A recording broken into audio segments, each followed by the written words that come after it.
I don't have a car, and that doesn't really bother me. I found that when I do have a car, I tend to be a lot lazier. When I walk somewhere, I know that I have no choice but to do what I do and then walk back home.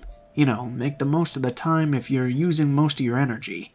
I work a late second shift at a fast food restaurant.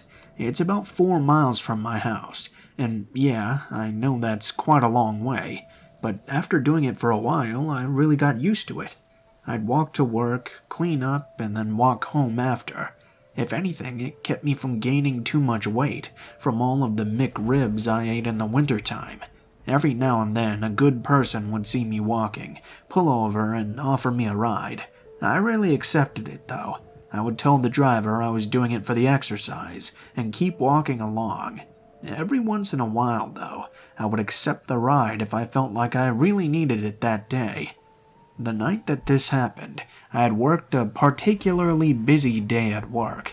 I was exhausted, and I was dreading the walk home. I'd never asked anyone at the restaurant for a ride before, so I didn't exactly feel comfortable doing that.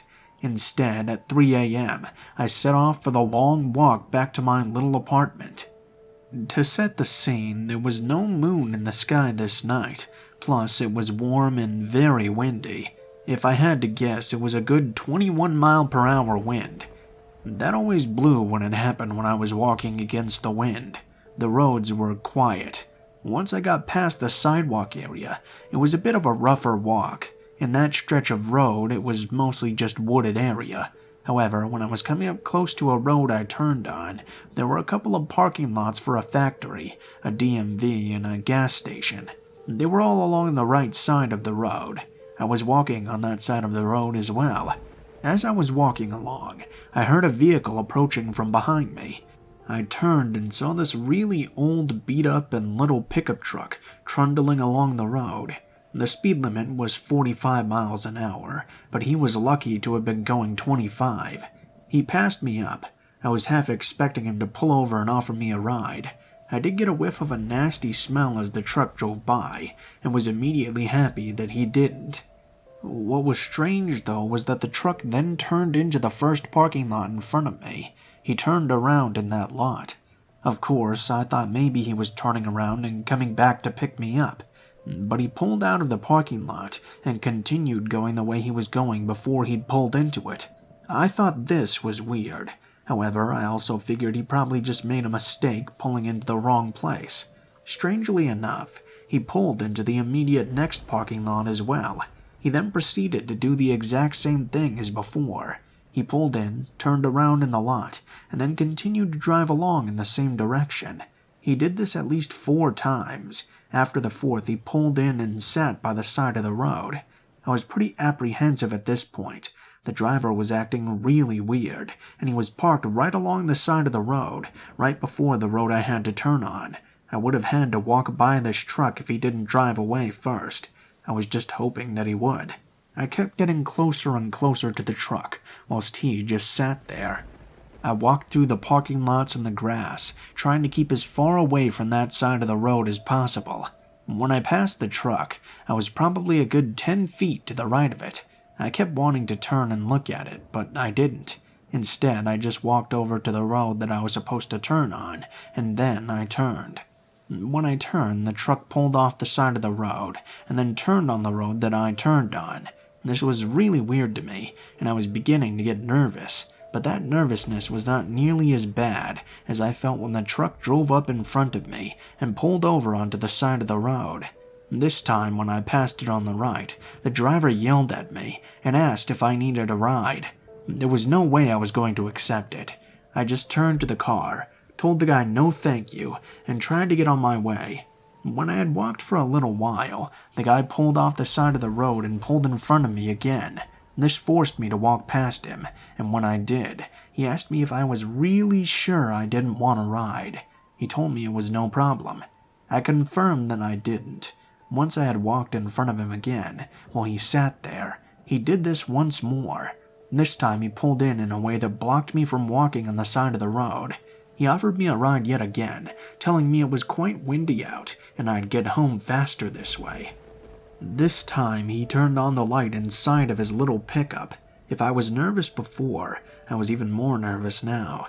He wasn't very old, but he was very filthy, and so was the inside of his truck. He had some sort of animal skins hanging from his rear-view mirror as well.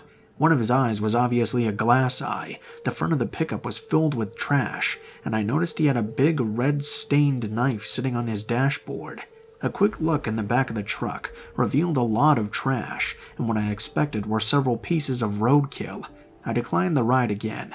I looked to the right, and there was an entry to an apartment complex. I told him this was my place, so there was no need. I began to walk forward again. When I got to the driveway of the apartment building, he once again pulled out and drove up slowly to the building behind me. It was like he was trying to see if I really lived there. I didn't, but fortunately the lobby door wasn't locked, so I walked into the lobby. I walked down one of the hallways around the corner. I stood to the side and could see the lights of his headlights shining on the wall. I waited for them to go away. 45 minutes passed and the man still did not drive off. Finally, though, I saw the headlights move away and heard the truck driving off. There was a payphone in the lobby. I didn't want to walk anymore at that point, so I called a taxi and took it home. I also went out and bought myself a bicycle the following day. I didn't ever see that truck again, and I was quite grateful. The experience was so terrifying, not knowing why this man was trying so hard to give me a ride.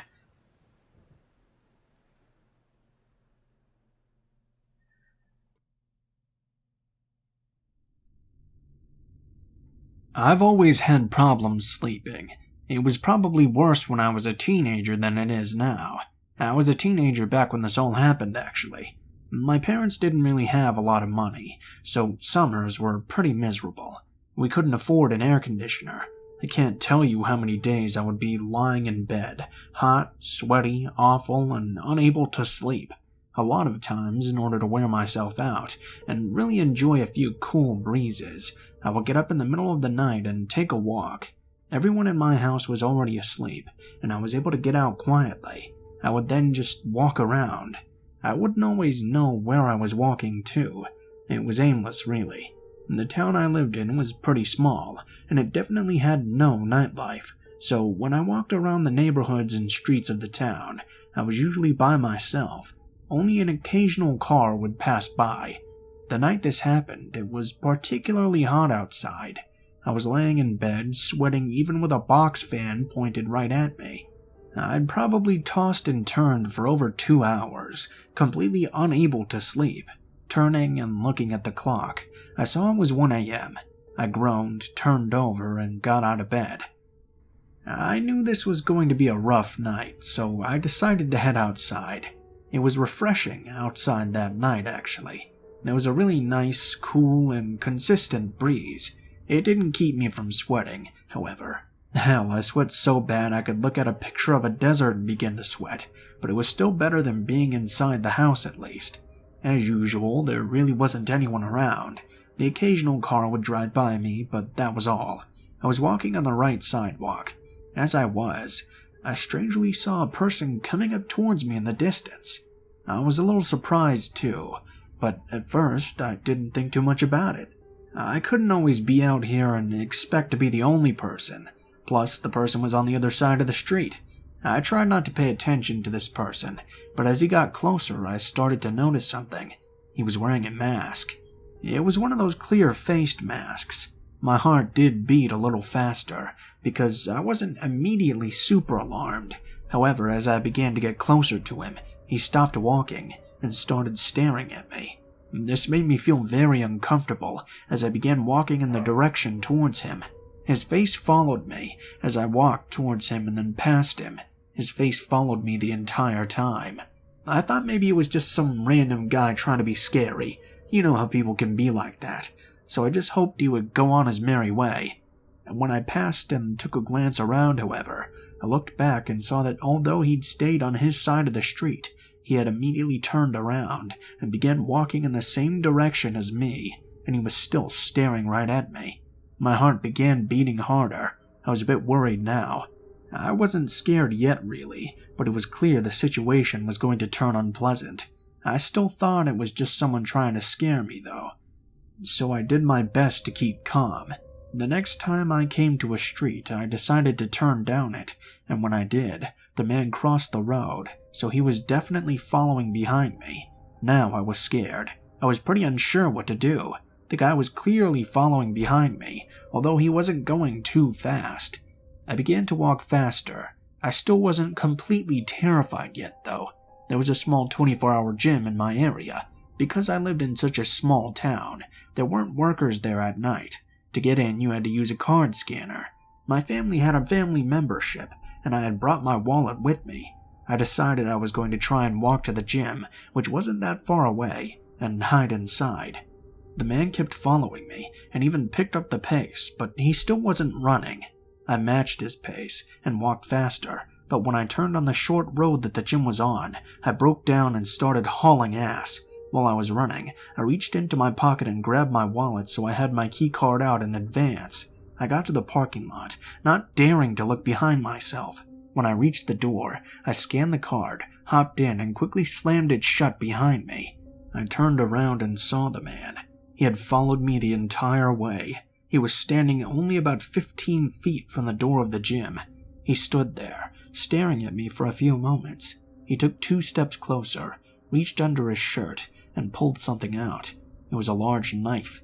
He waved it at me, as if to indicate that if he had caught me, he was going to use it. He then sprinted off into the night.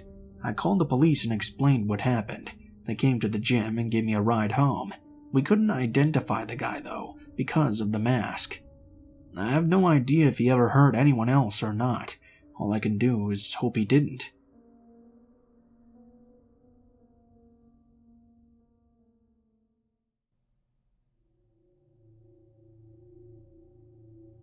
Yeah, I know what you're thinking. This is yet another hitchhiking story. People who haven't learned by now that hitchhiking can lead to bad situations, they probably deserve what they get, right? However, when you're in a situation in which you really need a ride, it's much easier than you think to change your mind and take it. And that's exactly what happened to me. Just detailing exactly why I was hitchhiking. I had been driving across the country on a Greyhound bus. That's torture enough. What was worse was that the damn bus driver didn't stop at the bus stop on my ticket. He just passed it by. When he came to the next stop 30 miles away, he announced, and I nearly messed my pants. I then approached him about it, and he told me he didn't have any stops there, so he just passed it by. I argued and argued with him, but it seemed there wasn't much that could be done. These were small gas station stops, and there was no one there I could talk to. There were no buses coming back the other way for at least 24 hours either, so I was majorly screwed over. My only option was to hoof it and try and hitch a ride. I had hitched before, and never really had a bad experience, so I was feeling pretty alright about doing it. It took a long time, though, and a lot of walking before a car finally pulled over.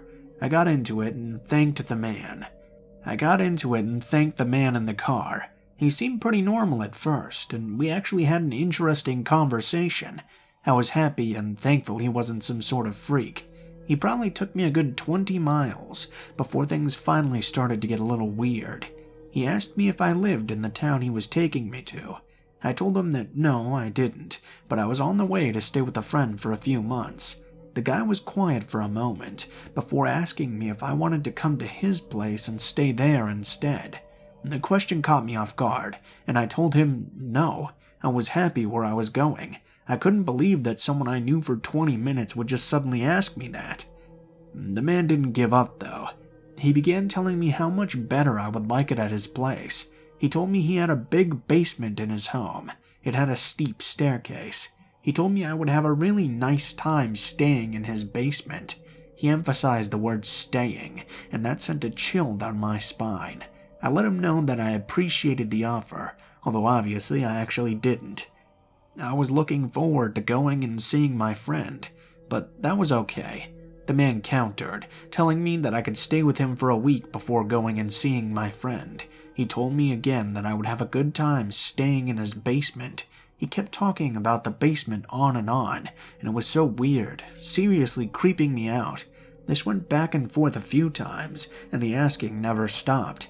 After the 5th or 6th refusal on my part, he began telling me in detail about his basement. He began telling me about all the sorts of restraints in there. He told me he had a sling and a medical chair with stirrups that he could just strap me into.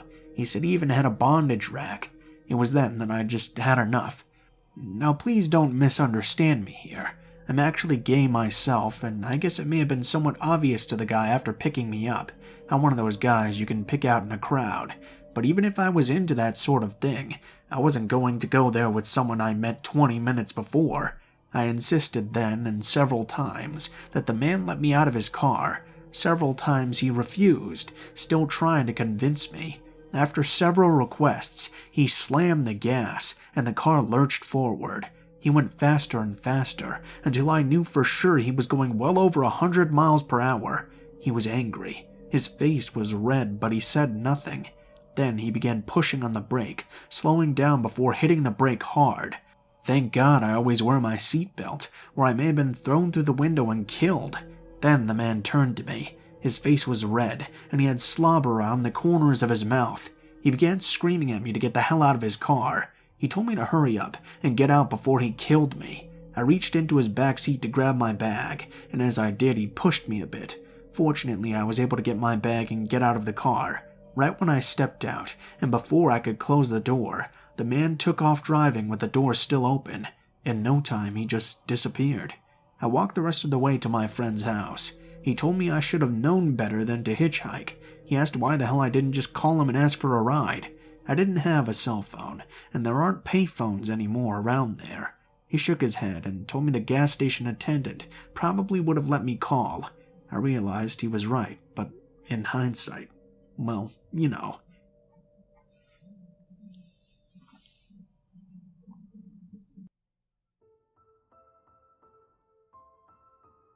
What is up, guys? Blue Spooky here as always.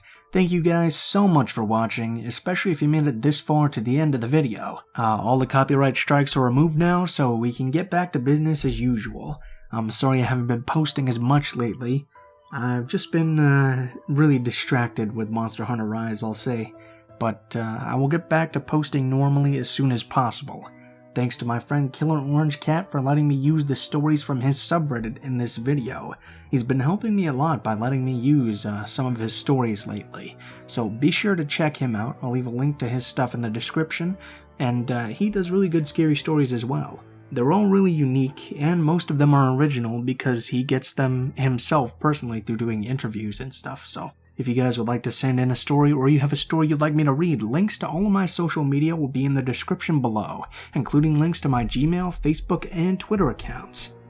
If you do decide to send in a story, please be sure to include in the tagline what the name of the story is, the type of story it is, if it has one, and how you would like to be credited in the description of the video the story appears in. If you're curious about the art used in this video, I have links to my artist friend in the description below. He makes really good stuff and he does commissions, so be sure to check him out if you like his stuff. And as always, links to the music used in the video will also be in the description in the order which it appears in. Thank you guys so much for watching, not too many updates this time, and I hope you guys have a great day.